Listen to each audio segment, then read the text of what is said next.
Over the past decade, there's been a rise in people adopting the tag of being vegan. The term has brought a lot of questions with it. Who is a vegan? What does it mean to be vegan? And what is veganism? And how did it come about? Thankfully, I can answer those questions right here, right now. I'm the OBG. So there have been different findings on the exact origins of veganism, and although the exact time has been difficult to pinpoint due to issues such as its ambiguity or missing records, and whenever records have been available, authentication has always proved difficult. Also, cries of disbelief can be heard when suggestions that the biblical era was actually the beginning of veganism. Citing the Bible and the Garden of Eden as proof that humans were meant to be vegans, this points to Genesis 1:29, which says, "Then God said, look, I have given you every seed-bearing plant throughout the earth and all the fruit trees for your food." Also fondly cited is that Moses was promised a land flowing with milk and honey in Exodus 3:8, which was taken as a sign that even in those times there was an avoidance of animal produce. Similarly, there have also been claims that Buddhism and Jainism also oppose the consumption of farm produce that causes pain to animals. Over the years, and away from the religious fervour, it's general knowledge that the Greek philosopher and mathematician Pythagoras was vegan also, although once again this statement has been argued by some to be false. Pythagoras was said to be a strict vegetarian, and he forced his way of life onto his students as well, often requiring prospective students to maintain a strict, unfired, plant-only diet before they could enter his school.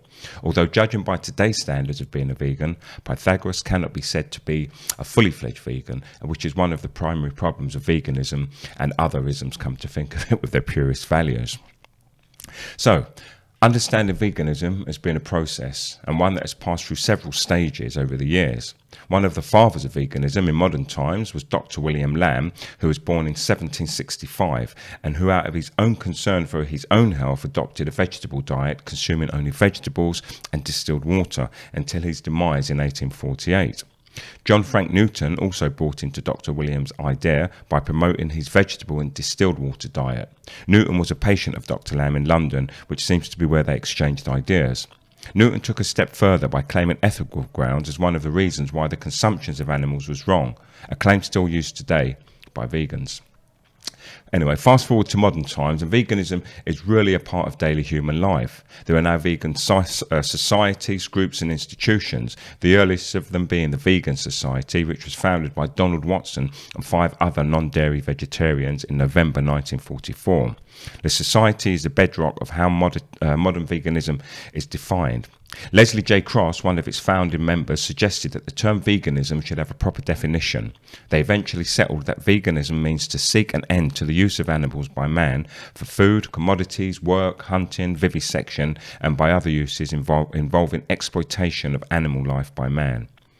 Move forward to the 20th century. Veganism is still gaining more ground, and there is a steady rise in the number of vegans in most European and American cities. Governments are even including veganism into their policies. There is a rise in vegan-only shops and restaurants, and the year 2019 was actually declared by The Economist as the year of the vegan. It's good to see how far veganism has come. I'm the OBG.